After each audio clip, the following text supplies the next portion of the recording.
to my channel Study with me PCMB.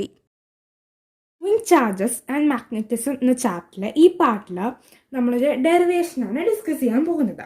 അപ്പോൾ ഇന്ന് last പാർട്ടിൽ നമ്മൾ മാഗ്നറ്റിക് ഫോഴ്സിനെ കുറിച്ച് പഠിച്ചു. അപ്പോൾ അതുപോലെ തന്നെ ഒരു കറണ്ട് ക്യാരിങ് കണ്ടക്ടറിൽ എത്ര മാഗ്നറ്റിക് ഫോഴ്സ് ഉണ്ടെന്ന് കണ്ടുപിടിക്കാനുള്ള ഇക്വേഷനാണ് നമ്മൾ കണ്ടുപിടിക്കാൻ പോകുന്നത്.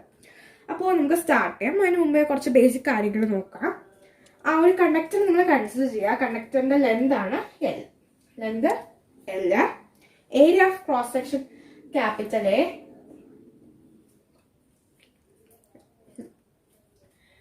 പിന്നെ ചാർജ് ഫ്ലോ ചെയ്യുന്ന ചാർജ് ക്യൂ വയ്ക്കുക. പിന്നെ അത് കഴിഞ്ഞ് മാഗ്നറ്റിക് ഫീൽഡ് ബി. പിന്നെ small letter N. Small letter എന്താ എന്നൊന്ന് ഉദ്ദേശിക്കുന്നതെന്ന് വെച്ചാൽ മറ്റു ചാപ്റ്ററുകളിലൊക്കെ ഡെറിവേഷനിൽ നമ്മൾ ഡിസ്കസ് ചെയ്തിട്ടുള്ള ഒരു കാര്യം തന്നെയാണ്. നമ്പർ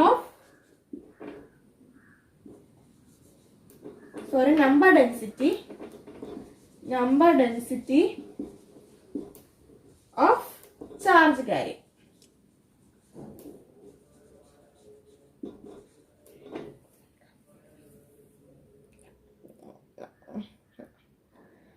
അപ്പോൾ ഇത്രയും കാര്യങ്ങൾ ബേസിക്സിനാണ് പറഞ്ഞതേ ഉള്ളൂ. എന്തൊക്കെയാണ് ഇതൊക്കെ കൊണ്ട് ഉദ്ദേശിക്കുന്നതെന്ന് വെച്ചാൽ എൽ എന്ന് പറയുന്നത് ആ കണ്ടക്ടറിന്റെ ലെന്താണ്. എ എന്ന് ഉദ്ദേശിച്ചത് ക്യാപിറ്റൽ ലെറ്റർ എ എന്ന് ഉദ്ദേശിച്ചിരിക്കുന്നത് ആ കണ്ടക്ടറിന്റെ ഏരിയ ഓഫ് ക്രോസ് സെക്ഷൻ ആണ്. ക്യൂ എന്ന് പറയുന്നത് ചാർജ് ആണ്. ബി മാഗ്നറ്റിക് ഫീൽഡ് ആണ്. പിന്നെ ലാസ്റ്റ് എൻ എന്ന് പറയുന്നത് number of charge density number density of current carrier. അപ്പോൾ നമുക്ക് ഡെറിവേഷൻ സ്റ്റാർട്ട് ചെയ്യാം. ഡെറിവേഷൻ സ്റ്റാർട്ട് ചെയ്യുമ്പോൾ നമുക്ക് ഏറ്റവും ആദ്യം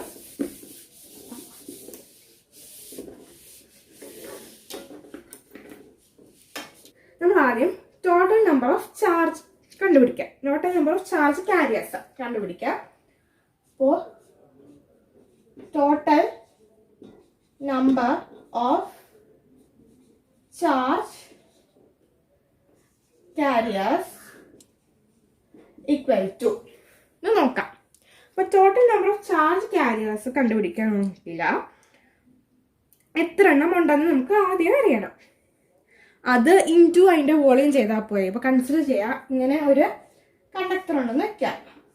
അപ്പൊ ആ കണ്ടക്ടറിൽ ഒരെണ്ണത്തിന്റെ ഡെൻസിറ്റി എന്ന് പറയുന്നത് എന്നാന്ന് വെച്ചോളൂ. അപ്പൊ ഈ ടോട്ടലിന്റെ കണ്ടുപിടിക്കാൻ എങ്ങനെയാണ്? ഇതിന്റെ വോളിയമായിട്ട് മൾട്ടിപ്ലൈ ചെയ്താൽ മതി. അപ്പോൾ നമ്പർ ഓഫ് ചാർജ് കാരിയേഴ്സ് എത്ര ചാർജ് ഉണ്ടാകാതെന്ന് അറിയാനായിട്ട് നമ്പർ ഡെൻസിറ്റി ഇൻറ്റു വോളിയം ചെയ്താൽ മതി. Number density into volume. L എടുക്കാണ് വോളിയമാണ് ഇത് ഉദ്ദേശിച്ചിരിക്കുന്നത്. A into N.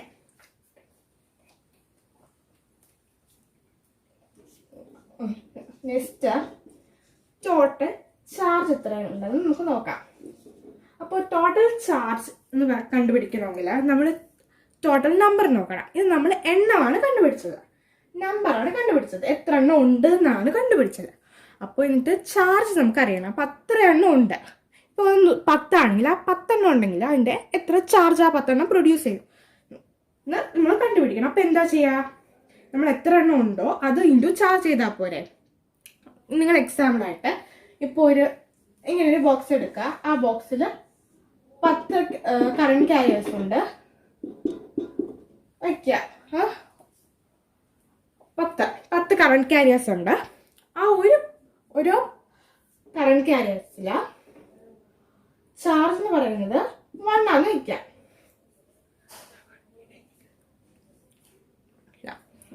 അങ്ങനെ 2 ആണ് വയ്ക്കുക. അപ്പോൾ ടോട്ടൽ ഈ കണ്ടക്ടറിലെ ടോട്ടൽ ചാർജ് കണ്ടുപിടിക്കാമെന്ന് ക്വസ്റ്റ്യൻ വരാണെങ്കിൽ നിങ്ങൾ എന്താ ചെയ്യുന്നത്? ആ 2 ഇൻറ്റു 10 അല്ലേ ചെയ്യുന്നത്. 10 ഇൻറ്റു 2 ആണല്ലോ നിങ്ങൾ ചെയ്യുന്നത്. എത്ര ഉണ്ട് അത് മൾട്ടിപ്ലൈഡ് ബൈ എത്ര ചാർജാണ് അതിനകത്തുള്ളത്. എല്ലാത്തിലും സെയിം ചാർജാണ്. അതുപോലെ തന്നെയാണ് നമ്മൾ ഇവിടെയും ചെയ്യേണ്ടത്. അതായത് ടോട്ടൽ ചാർജ് ഈക്വൽ ടു എത്ര നമ്പർ ഉണ്ട്? ടോട്ടൽ നമ്പർ എത്രയാണ്? ടോട്ടൽ നമ്പർ ഇതാണ് NaL ആണ് ടോട്ടൽ നമ്പർ ഇൻറ്റു ചാർജ് എല്ലാത്തിലും ഒരു സെയിം ചാർജ് ആണുള്ള ചാർജ് ഞാൻ നേരത്തെ പറഞ്ഞു ക്യൂ വെച്ചിട്ടാണ് നമ്മൾ ഇതിനെ ഡിനോട്ട് ചെയ്യുന്നത്. ക്യൂ എന്ന് എഴുതി.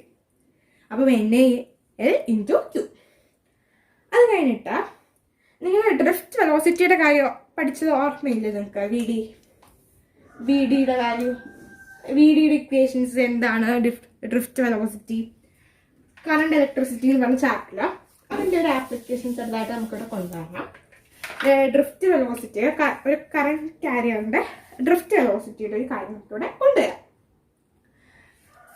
അപ്പോൾ നമ്മൾ ഇവിടെ F ഈക്വൽ ടു ഫോഴ്സാണ്, മാഗ്നറ്റിക് ഫോഴ്സ് ആണ് കണ്ടുപിടിക്കുക. അപ്പം മാഗ്നറ്റിക് ഫോഴ്സ് എന്താണ്?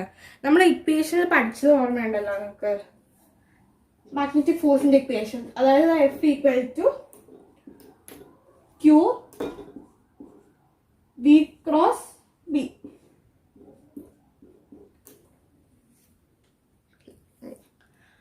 നിങ്ങൾക്ക് ഓർമ്മ കാണുമല്ലോ ഇതെന്താ? ക്യൂ എന്തിനാണ് സൂചിപ്പിക്കുന്നത്? ചാർജിനാണ് സൂചിപ്പിക്കുന്നത്.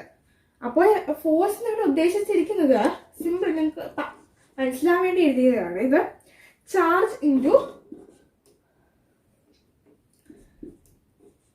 ഞാനിവിടെ ബിക്ക് ഡ്രിഫ്റ്റ് വെലോസിറ്റിയാണ് കൊടുക്കുന്നത്, VD ഇൻറ്റു B. ഇങ്ങനെ എഴുതാമല്ലോ. ചാർജിൻ്റെ കൂടെ ആ ബിയും അവിടെ അപ്ലൈ ചെയ്യണം. VD ഉദ്ദേശിച്ചിരിക്കുന്ന ഡ്രിഫ്റ്റ് വെലോസിറ്റിയാണ്. B എന്ന് എഴുതിയാലും സാരമില്ല, വയ്ക്കാം VD എന്നാണ് മിക്കവാറും എഴുതാറുള്ളത്. പിന്നെ B ഞാൻ നേരത്തെ പറഞ്ഞത് മാഗ്നറ്റിക് ഫീൽഡിനെ സൂചിപ്പിക്കാനാണ് നമ്മളിവിടെ എടുത്തിരിക്കുന്നത്.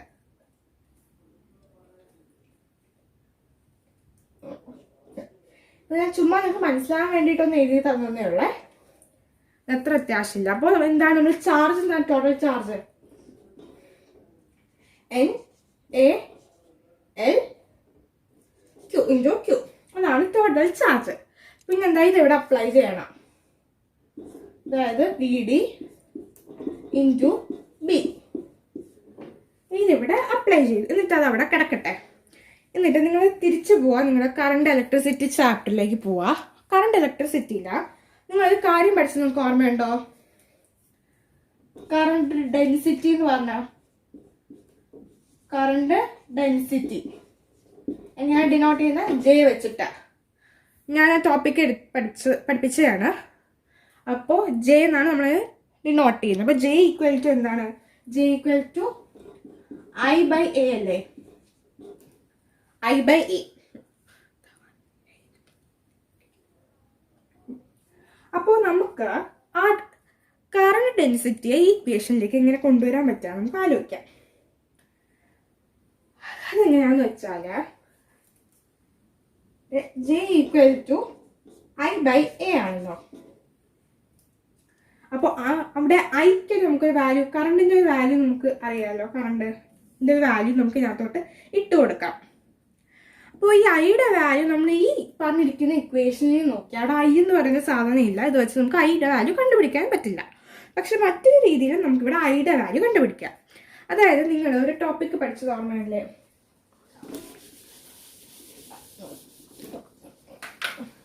ഐക്കൊരു വാല്യൂ നിങ്ങൾ പണ്ട് പഠിച്ചത് I ഈക്വൽ ടു VE എന്നെ VD എന്നെ വീണാന്ന് പറയാം. I ഈക്വൽ ടു വീണ. അതായത് I equal to drift velocity into number of electrons into charge density into area.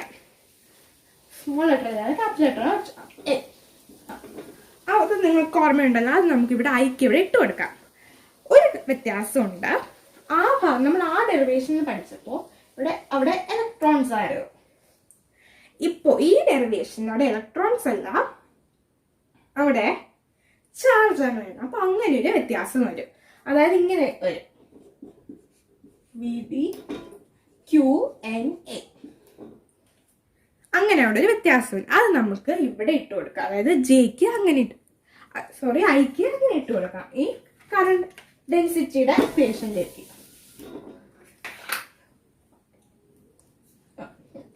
ഇവിടെ എഴുതാം I ഈക്വൽ ടു VD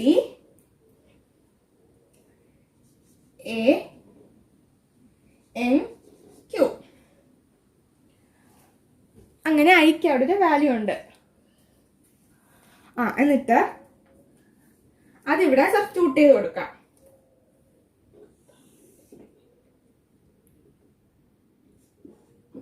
അതായത് J equal to B D A N Q divide by A. അപ്പോൾ ഇത് നോക്കുമ്പോൾ രണ്ട് മേളും താഴെ എ ഉണ്ട്. അപ്പോൾ അതവിടെ ക്യാൻസൽ ചെയ്ത് പോകും. അപ്പോൾ എങ്ങനെ കിട്ടും? J equal to B D N Q അങ്ങനെ കിട്ടും. J equal to B D N Q എന്ന ഇക്വേഷൻ നിങ്ങൾക്ക് അവിടെ കിട്ടും. അപ്പോൾ അത് കഴിഞ്ഞിട്ട് നിങ്ങളുടെ ഈ ഇക്വേഷനിലേക്ക് തിരിച്ചു പോവാം. എഫിന്റെ ഇക്വേഷൻ, ഫോഴ്സിന്റെ ഇക്വേഷൻ. അപ്പോൾ force equal to N A L Q V D cross B എന്നാണ് ഉള്ളത്.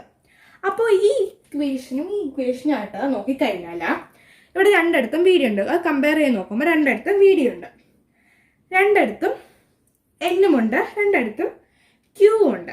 അപ്പോൾ അങ്ങനെ നോക്കുമ്പോൾ നമുക്ക് ഇങ്ങനെ അത് കമ്പയർ ചെയ്യുമ്പോൾ എഫ് ഈക്വൽ ടു ജെ, അല്ലെങ്കിൽ ഒരു പെട്ടെന്ന് മനസ്സിലാകാനായിട്ട് ഞാൻ എല്ലാം ഇത് ഉള്ളത് ഒരുമിച്ച് എഴുതാം.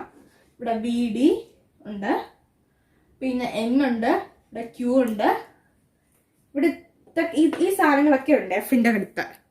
അതുപോലെ തന്നെ അവിടെ ജെ ക്യൂ ഉണ്ട്. അപ്പോൾ അതെല്ലാം എഴുതാതെ നമുക്ക് അവിടെ ഓട്ടോമാറ്റിക് ആയിട്ട് F equal to J A L in cross B എന്ന് എഴുതാം. കമ്പയർ നോക്കുമ്പോൾ അത് നമുക്ക് അവിടെ ആവശ്യമില്ല. കമ്പയർ ചെയ്യല്ല, നമ്മൾ നോക്കിക്കഴിയുമ്പോൾ അതിപ്പോൾ ഇങ്ങനെ F equal to B D N Q പിന്നെ എ എൽ പിന്നെ ക്രോസ് പ്രോഡക്റ്റ് ഇവിടെ ബി, അങ്ങനെയാണ് എഫിൻ്റെ ഇക്വേഷൻ ഇവിടെ കിട്ടിയിരിക്കുന്നത്. അപ്പോൾ ഇങ്ങനെ നോക്കുമ്പോൾ ഈ സാധനങ്ങളെല്ലാം ജെയ്ക്കുണ്ട്. അപ്പോൾ നമ്മൾ ഇത്രയും 3 ടേംസ് എഴുതാതെ ഒരുമിച്ച് അവിടെ ജെയ്ന്ന് തന്നെ എഴുതിയാൽ പോരെ. അതാണ് അവിടെ ഉദ്ദേശിച്ചിരിക്കുന്നത്. മനസ്സിലായെങ്കിൽ ബുദ്ധിമുട്ടുണ്ടെങ്കിൽ അതുകൊണ്ടാണ് ഇത് ഞാൻ ഒന്നും കൂടെ എഴുതിയത്. ഇങ്ങനെ എഴുതാതെ ഇത് റീഅറേഞ്ച്മെന്റ് ചെയ്തു. ഞാൻ ഇങ്ങോട്ടും ഇങ്ങോട്ടും ടേംസ് ഒന്ന് അറേഞ്ച് ചെയ്ത് എഴുതി. അപ്പോൾ ആ സെയിം സംഭവങ്ങൾ ഇവിടെ ജയിക്കണ്ടല്ലോ. അപ്പോൾ ഇത്രയും 3 കാര്യങ്ങൾ എഴുതുന്നതിന് പകരം അവിടെ ഒറ്റ കാര്യമായിട്ട് ജെയ്ന്ന് എഴുതാമല്ലോ. അതാണ് അവിടെ ഉദ്ദേശിച്ചിരിക്കുന്നത്. അപ്പോൾ ഇങ്ങനെ കിട്ടിയിട്ട് നമ്മൾ തിരിച്ച് ഈ കറണ്ട് ഡെൻസിറ്റിയുടെ ഇക്വേഷനിലേക്ക് വരാണ്. J equal to I A.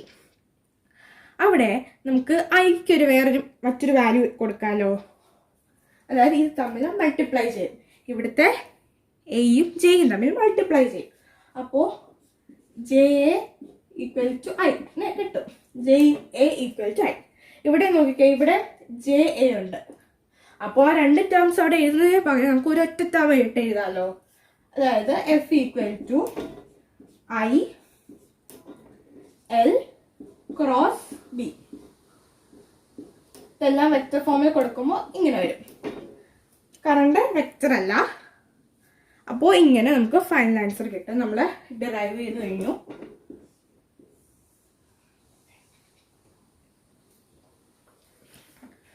ഒന്നും കൂടെ പറയാം. എല്ലാം നോക്കി നമ്മൾ കുറേ കാര്യങ്ങൾ ടേംസ് പറഞ്ഞു. അത് കഴിഞ്ഞ് നമ്മൾ total number of charge careers കണ്ടുപിടിച്ചു. എത്ര നമ്പർ ഓഫ് ചാർജ് കാരിയേഴ്സ് ഉണ്ടെന്ന് കണ്ടുപിടിച്ചു. അതായത് ഓരോന്നിൻ്റെ n ഇൻറ്റു വോളിയം ചെയ്തു. അത് കഴിഞ്ഞിട്ട് എത്ര ടോട്ടൽ നമ്പർ ചാർജ് എത്രയാണെന്ന് നോക്കി. എത്രയാണ് ഉള്ളതിൻ്റെ ചാർജ്, ആ ചാർജ് ഇൻറ്റു കോമൺ ഉള്ള ചാർജായിട്ട് മൾട്ടിപ്ലൈ ചെയ്തു. ഓരോന്നിലും എത്രയാണ് വച്ചിട്ടുള്ളതെന്ന് ചെയ്തു. എന്നിട്ട് ലാസ്റ്റ് പാർട്ടിൽ പഠിച്ച ആ ഇക്വേഷൻ മനസ്സിലാൻ വേണ്ടി ഞാൻ ഇവിടെ ചുമ്മാ എഴുതിയതാണ്. Charge into V D cross B. അപ്പോൾ എന്താണ് ടോട്ടൽ ചാർജ്, അവിടെ ആ ചാർജിന്റെ പൊസിഷനിൽ അതവിടെ റീപ്ലേസ് ചെയ്ത് എഴുതാം. അപ്പോൾ ഇങ്ങനെ കിട്ടി. എന്നിട്ട് തിരിച്ച് നിങ്ങൾ ലാസ്റ്റ് ചാപ്റ്ററിലേക്ക് വരാം. ലാസ്റ്റ് ചാപ്റ്ററിൽ പഠിച്ചതുപോലെ തന്നെ കറണ്ട് ഡെൻസിറ്റിയുടെ ഇക്വേഷനിൽ വെക്കുക. J equal to I A. അത് കഴിഞ്ഞിട്ട് നിങ്ങൾ അതാ കഴിഞ്ഞ ചാപ്റ്ററിൽ തന്നെ പഠിച്ച ഐക്ക് ഒരു ഇക്വേഷൻ ഉണ്ടായിരുന്നു, V D A N E എന്ന് പറഞ്ഞിട്ട്. അല്ലെങ്കിൽ ഐ ഈക്വൽ ടു വി എന്ന് പെട്ടെന്ന് ഓർത്തിരിക്കാൻ പറയാം. I equal to V D E N A. അത് ഇവിടെ കൊണ്ടുവരാം. അവിടെ ഇലക്ട്രോൺസിന്റെ കേസായിരുന്നു, ഇവിടെ ചാർജസിന്റെ കേസായിരുന്നു. ആ ഇ റീപ്ലേസ് ചെയ്ത് നമ്മളവിടെ ക്യൂ എന്ന് എഴുതി. അത് കഴിഞ്ഞിട്ട് നിങ്ങൾ അതിനെ ജെക്ക് അവിടെ ഐയുടെ വാല്യൂവിനെ ഇവിടുത്തെ ഐ സബ്സ്റ്റിറ്റ്യൂട്ട് ചെയ്ത് കൊടുക്കാം. ജെക്ക് അവിടെ സബ്സ്റ്റിറ്റ്യൂട്ട് ചെയ്ത് കൊടുത്തു. എന്നിട്ട് സിമിലർ ടേംസ് ക്യാൻസൽ ആയിപ്പോയി.